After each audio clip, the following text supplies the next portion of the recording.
c'est pas un fait nouveau. parce que dañu naan sax recrudescence la ndax depuis 2000 donc dañuy gis que ni phénomène bi dafay gangréner la société sénégalaise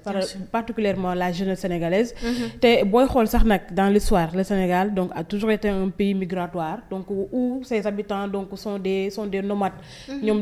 aujourd'hui tu trouves les Sénégalais partout dans le monde foo dem Sénégalais yi ñu ngi fa te dañuy dem ba di fa constituer en tout cas li nga xamante ni moom moo nekk communauté. et d'ailleurs c'est là où lañ jëlee sax li nga xamante ne moo nekk des réformes ne maintenant la diaspora day nekk région parce que gis nañu nu ñu amee représentativité foofu noonu. Maintenant par rapport ak cette question vous savez dafa am ay facteurs socio-culturels parce que boo jëlee dëkk bu mel ni Louga ñoom c'est culturel. foofu moom boo juddoo rek yow il faut que nga dem def moodu ñoom loolu moom mooy même boo yoree même nga def ko ci voie normale ñoom loolu mooy seen philosophie loolu mooy seen idéologie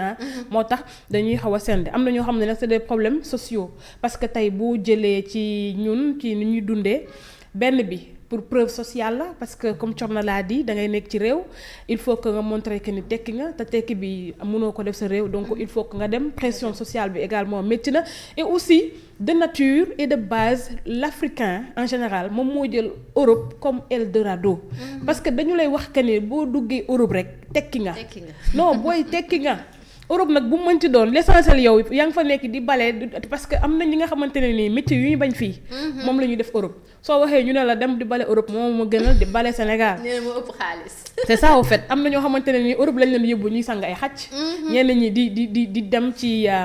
kii ay maires yi di leen en fait les maisons de retraite là fa la ñu nekk ñeneen ñi ay gardiens ñeneen ñi ñu nekk parfois sax ay SDF donc mais ñoom comme que yaa ngi Europe rek donc c'est mieux parce que façonné nañu de telle sorte que ni wax nañ nit que ni boo leen duggee Europe fii moom mooy aljana bi c'est le paradis au fait donc loolu nag génnagul ci conception wu jeunesse bu baree bari lu ko gën a accentuer nag mooy que ni dañuy dund réalité yu métti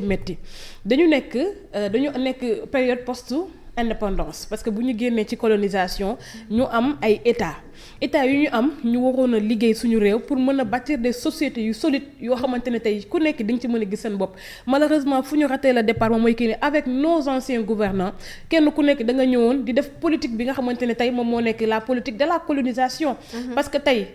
sauf le Sénégal mais dans l'Afrique subsaharienne mais ñëpp da nga doon gis que ni tey c'était des politiques dictatoriales Sénégal moom moo ñëw rek am démocratie ak le président Senghor loolu moom moo nekkoon la particularité moo tax tey boo gisee même ak les Ghana et les autres après ci ay coups d'état la ñu nekk ba tey moom moo leen topp nii parce que dictateur la ñu amoon ñu ñëw def la préservation et la centralité du pouvoir ba nga xamante ne ni tey askan wi mënuñu jot ci li nga xamante ne moo nekk le pouvoir et au lieu que suñu dirigeants yi ñoom ñu ñëwoon pour wax que ni il fallait reconstruire l'Afrique parce que avec la révolution française de 1789 mais les Français se sont levés d'une seule voix pour tabaxaat seen réew aux États-Unis d'Amérique en 1776 mais dañu amoon également révolution mais ils se sont levés pour tabaxaat seen réew Chine en 1949 dañuy def révolution dañu ñëwaat Mao Zedong bu mu demee Deng Xiaoping ñëw mais dañuy tabaxaat seen réew même au Japon en 1945 mais dañu ñëw ñu tabaxaat seen réew parce que ñun ñëpp ñoo nekkoon au même point de départ le Sénégal tey 45 fu mu tolloon Japon nekk fa woon mais parce que volonté politique ba moo amoon ñu wax que ni ñun dañuy bëgg fu ñu dem aussi amoon vision que ni d'ici 30 ans d'ici 40 ans société bii la ñu war a am société bii nag pour ñu am ko moom mooy que ni il fallait que ñu restructurer la société l'armée l'économie mais aussi ñu former la jeunesse malheureusement nag suñu présidents yi africains yi du manière générale ñoom ñëpp kenn moo nekkul woon ci loolu ñu ngi woon ci bataille yu pouvoir ñi nga xamante ni ñoo nekkoon des panafricains des révolutionnaires comme les Thomas Sankara Patrice Lumumba même suñu kii di Cheikh Anta Diop mais ils étaient persécutés marginalisés ba gis nga à la fin fu ñu mujjee alors pour dire que ni le mal est plus profond alors maintenant xale yi ñu dem di dem ce qui faisait aussi le charme avec le PASTEF parce que dañu ñëw ñu wan réalité sénégalais yi parce que depuis 2000 sénégalais yi dañu doon jël di def Barza ou Barzak ñu continuer di indi ay politique de jeunesse parce que quoi qu'on puisse dire Senghor Abdou Diouf même Macky Sall ku nekk indi na ci li nga mën def politique de jeunesse malheureusement yebbul wala aussi jëlul li nga xamante ne moo nekk le phénomène dans sa globalité. Pastef était venu pour dire que le problème est simple parce que tout simplement si aujourd'hui da ngeen di continuer di jël gaal gi aujourd'hui bu fekkee da ngeen di continuer di nekk ci réew mi di jàng ba am 27 ans 30 ans mënu leen xëy mënu leen génn seen kër parents yi mënu leen sax en tout cas réaliser seen vie c'est parce que ne il y a un système bi nga xamante ne tey dafa névralgique bi fi nekk moom mooy que ne tey ñii nga xamante ne ñoom ñoo leen yàgg a jiite. seeni intérêt ak seeni priorité nekkul naka la ñuy def ba yéen pour toppatoo leen wala dimbali leen mais naka la ñuy def ba yéen di puiser li nga xamante ni moom ngeen am di ko dundee et la preuve gis ngeen ko ba may que ni cette inégalité bi nga xamante ni amoon na les politiciens ñoom ñoo nekk les nantis leurs fils leurs proches la population elle est toujours marginalisée et ñu ne Afrique am na xaalis chaque jour ñu ngi wax ay milliards ak ay millions. La jeunesse moo tax ñu porter le projet de PASTEF. Parce que PASTEF dañ leen wax ne Ousmane Sonko que bu ñu ñëwee au pouvoir barzaq day jeex ci réew mi ñi nga xamante ne ñoo nekk fële ca de l'autre bord ñoom ñooy ñibbi ci Sénégal toog fi européens yi nga xamante ne ñun ñoo doon dem di leen jaamu ñoom ñooy mujjee ñëw Sénégal di fi toog yéen am ngeen le pétrole am ngeen le gaz dem nañ ba bay wax sénégalais yi la jeunesse que ni bu ñu ñëwee chaque fin du mois jeune bu nekk dafay am li nga xamante ne moo nekk un salaire parce que avec le pétrole fa la Qatar jaar fa la yeneen dëkk yi jaar Arabie Saoudite ñu ngi nii dëkk yi boo demee Qatar mais les Qatariens mais du ñu liggéey grâce au pétrole ñi nga xamante ne ñoom ñoo fa nekk des immigrés ñooñu ñooy liggéey mais parce que tamit seen population bi dañu jëlaat ressources yi delluwaat ko askan bi wax gis ngeen li xewoon Libye avec Kadhafi dafa jël pétrole bi joxaat ko askan bi tey boo fa nekkee jeune mais t'as pas besoin de travailler t'as pas besoin de payer le loyer la location wala l'électricité ou l'eau parce que amoon nañ le pétrole alors loolu la ñu wax sénégalais yi te aussi dafa nekkoon un discours boo xamante ne nii ça tenait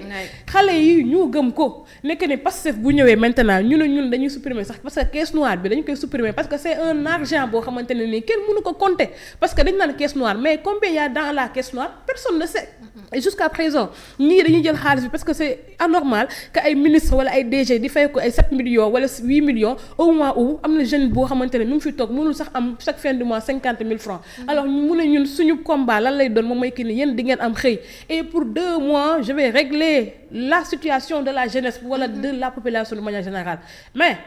ku nekkoon jeune dans une telle situation da nga koy gëm parce que ñun dañuy jàng da ngay def plus de 27 ans ci école yi dem université di galérer soo génnee pour nga def concours jàll c'est tout un problème doo jàll wala da ngay xaar ba 40 ans soo amul branlon doo ci génn alors la jeunesse y a cru loolu moo tax nag déception bi ngande loolu moo tax également tamit problème bi gën a rare parce que aujourd'hui il n'y a plus d'espoir hein c'est ça la réalité avec les régimes précédents sax da nga doon xaw nooy waxee ni lii mën na nekk parce que au-delà des politiques yu doon état di teg le terrain était fertile il y avait espoir parce que nit ñi ñu ngi doon collaborer xaalis mi ngi doon circuler les bailleurs étaient là nit ñi sax moom moo nekkoon la faama toog mi dox parce que tey même bu fekkoon ni man génne naa dama ne booy xaama dem lijjanti benn business quoi su ma génnee dama koy lijjanti damay ñëwaat j'ai pas besoin d'attendre le président Macky Sall mais aujourd'hui mais amoo fooy lijjante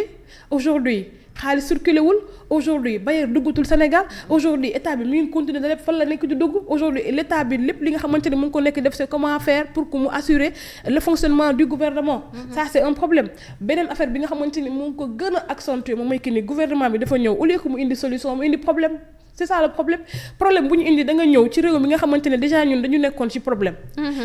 yow nga ñëw nga ne da ngay def opération déguerpissement parce que tu veux rendre propre le pays mais tu vas rendre propre le pays alors que les poches n'ont rien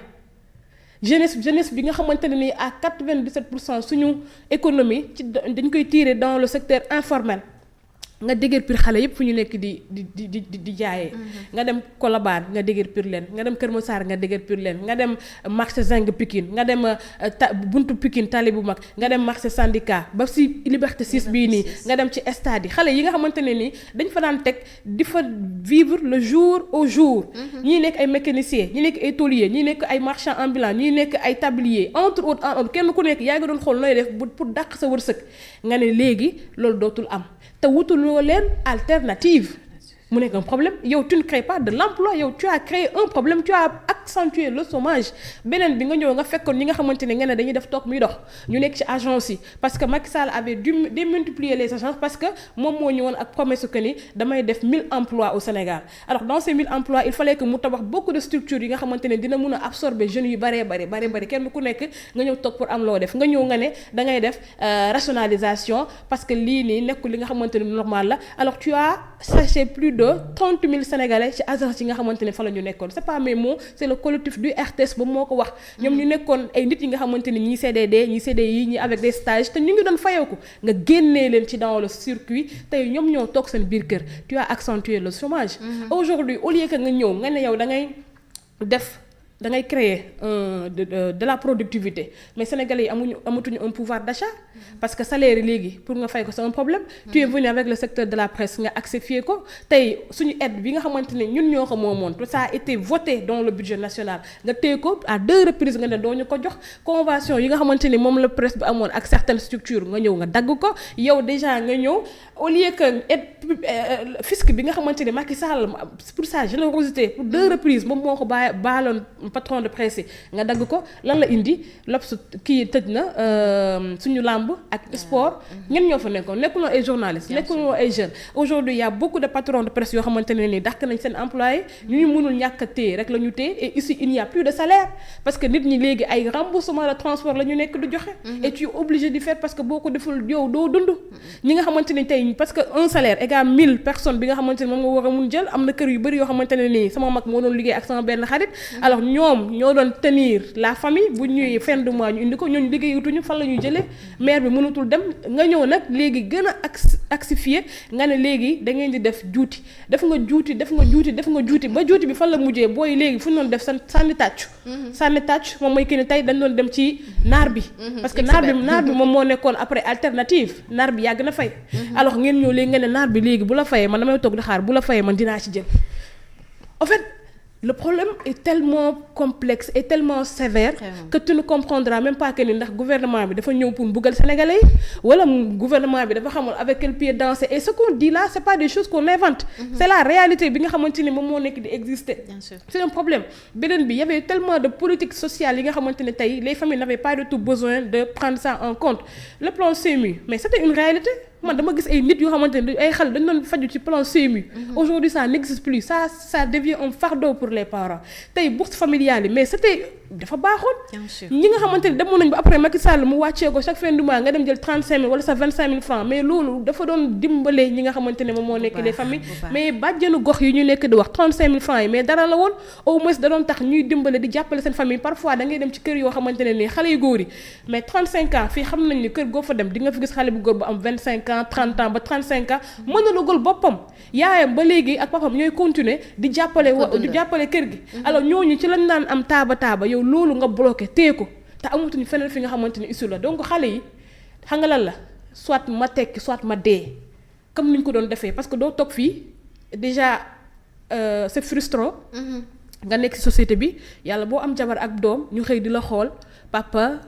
chéri amu lu ma leen jox sa yaay toog nekk ci situation nga nekk jeune te xam nañu nit ki ak lu mu bon mais loolu fibre la nga toog mu amoo loo jox sa yaay amoo loo jox sa papa yow mi sa bopp boo xëy suba ba ngoon 100 francs mënoo ko lijjantil sa bopp da ngay xëy ba pare bu njëkk ba dama doon woo Thierno ma yoroo foofu dara mais booy woo Thierno dalay booy xaar mu teg la beneen problème. Thierno sax mooy obligé. non mais sérieusement qu'est-ce que tu vas faire donc il y a pas d'issue léegi li ngay wax mooy kii ne mais attendez mais dee benn yoon la donc man naa jël gaal gi li ma am nii ma tayle ko parce que réew mi boo fa lu ñu wane boo fi investir doo jàll Sénégal balaa ngaa dee nga nekk jigéen nga ne da nga dem jënd ay matériel nga ñëw investir da ngay daanu parce que nit ñi amuñu lu ñu la fayee lan nga fiy investir actuellement yow déjà même le secteur du BTP dañoo ñëw ñoom tëj ko secteur boo mënti jël dañuy ñëw teg ko seen loxo nga wax ñu ne dañuy nekk di xool lii dañuy nekk di xool laa indiwul benn solution ci réew mi problème la ñu indi ci Sénégal et il continue de contracter les dettes donc loolu pour man dafa nekk ay mbir yoo xamante ne moo la sànq moo mën a wax Thierno ma ne ko je ne pense plus que Sonko bu génnaatoon comme lu ñu génnee nit ñi dañuy daw non les gens souffrent lenn moo am Sénégal mooy ñi nga xamante ne ni tey dañu ñëkk parce que tu ne peux pas du tout te battre plus de 10 ans pour quelque chose nga ñëw mu nekk lii ay naxe mbaay la c'était de l'illusion aujourd'hui gàcce man damay gis ay pastefiens yu bari yoo xamante ne surtout des jeunes surtout ak booy Jakarta may ne ñoom ñoo doon sol seen essence tey man Cité Fadia laa dëkk exemple palpant booy boo demoon ci marché Gueule Tapée ñoom ñëpp fa lañ doon nekk mooy booy Saalum yi mooy Bawol mais fa lañ daan nekk di indi seen dugg di jaay booy ils étaient heureux parce que ñoom loolu lañ xam am nañ si woon xaalis mais tey dañ leen déguerpir ñoom ñëpp police day ñëw nga gis booy di daw ak seen marchandise amul kenn si ñoom sérieusement amul kenn si ñoom koo xamante ni tey ñoom tey mën na toog normalement sax pour jaay pour tedd bañ a sàcc bañ a agressé dem yóbbu ko seeni famille et booy yooyu noonu ñoom ñoo doon toog di wax projet bi bu ñëwee day baax ñoom ñoo doon jël seen photo Ousmane Sonko di ko def seen marchandise jël bracelet yi di ko takk ba boo ñëwee ñu fas yéene xeex ak yow ndax le projet parce que c'était pas Ousmane Sonko parce que il voulait que le pays change il voulait que nit ñi ñu am dara loo xamante ne tey lii ñu nekk di wax ñun ñëpp dinañ ci bokk mais aujourd'hui Ousmane Sonko leur a montré que je vous ai utilisé et c'est profond c'est mal c'est pourquoi certains même bu fekkee dañu koy deewaale dinañ ko deewaale mais du ñu yuuxu mais c'est là également où devient le danger moom mooy waral lu ñu baree bari léegi nag dañuy jël gaal gi dem boo demee keroog Ousmane Modou Fall dégg naa ko c'était trop sévère lorsqu'il a dit man j'étais pas du tout d'accord parce que quand tu es un acteur waroo di encourager sa population ci loo xamante ni mën na la indi lor bien vrai que ni mën nañ gën a ñaaxaat état bi mais il a raison quelque part parce que aujourd'hui issue amul ñun ñu fi toog dañu ñàkk pexe da ngay jàng tey jii nii man ak samay morom tu as des diplômes fan nga koy dem déposer fan ba pare ñu indi beneen question bu gën a grave ci réew mi moom mooy que ni tey boo bokkul ci projet bi doo liggéey loolu lañ lay wax aujourd'hui il y a des journalistes yoo xamante ne tey duñ dem déposer seen CV RTS duñ dem déposer seen CV Soleil wala APS parce que xam nga ni boo fa demee surtout ñu identifier la yow duñ la jël tey amoo yow chance pour dem déposer sa CV ci biir kii structure étatique parce que boo demee xam nga ne buñ la identifier dañ naan bokkoo ci projet bi kon ku bokkul ci projet bi waruñ la jël et pourtant on est en train de parler d'un Sénégal et pourtant il y a combien de jeunes yoo xamante ni bokkuñu ak Pastef et pourtant nous avons tous le droit de travailler dans notre pays donc pour montrer que ni c'est complexe et ñoom ils ont en tout cas ils ont le devoir et le droit de rectifier le tir parce que à ce rythme gis nga bu ñu continuer nit ñi duñu toog seen biir yi di tëju nit ñi duñu toog ba pare dinaan dañuy dee seen biir kër yi et ils risquent de vivre quelque chose boo xamante ne ni ñu leen précédé dunduñu ko parce que quoi qu'on puisse dire président Macky Sall il était généreux parce que générosité moo taxoon mu am ay politique sociale di jàppale askan wi souvent da nga ko doon dégg ci ay conférence de presse mu naan les maires et les ministres xaalis bi dee leen ci jàppale booy du doon wax que ni militants yi dee leen jàppale demoon nañ ba à un moment donné dañoo ko Macky Sall pourquoi mu jël waa Pastef di doon dugal ci sphère yi ñu ne mais c'est le Sénégal y avait beaucoup de apéristes yu doon ŋàññi loolu noonu comme ne Pastef yi ñoom ñoo doon liggéey ci biir sphère étatique yi et pourtant xooluñu woon ay affaire de kii parti la bokk wala kii race bi la bokk wala kii religion bii la bokk Abdoulaye Wade quoi qu'on puisse dire mais c'est lui qui a démocratisé tout Abdoulaye Wade moom moo créé ay milliards Sénégal créé fi ay milliardaires généreux ko waxoon ñu ne Wade bu la dalalee daf lay teral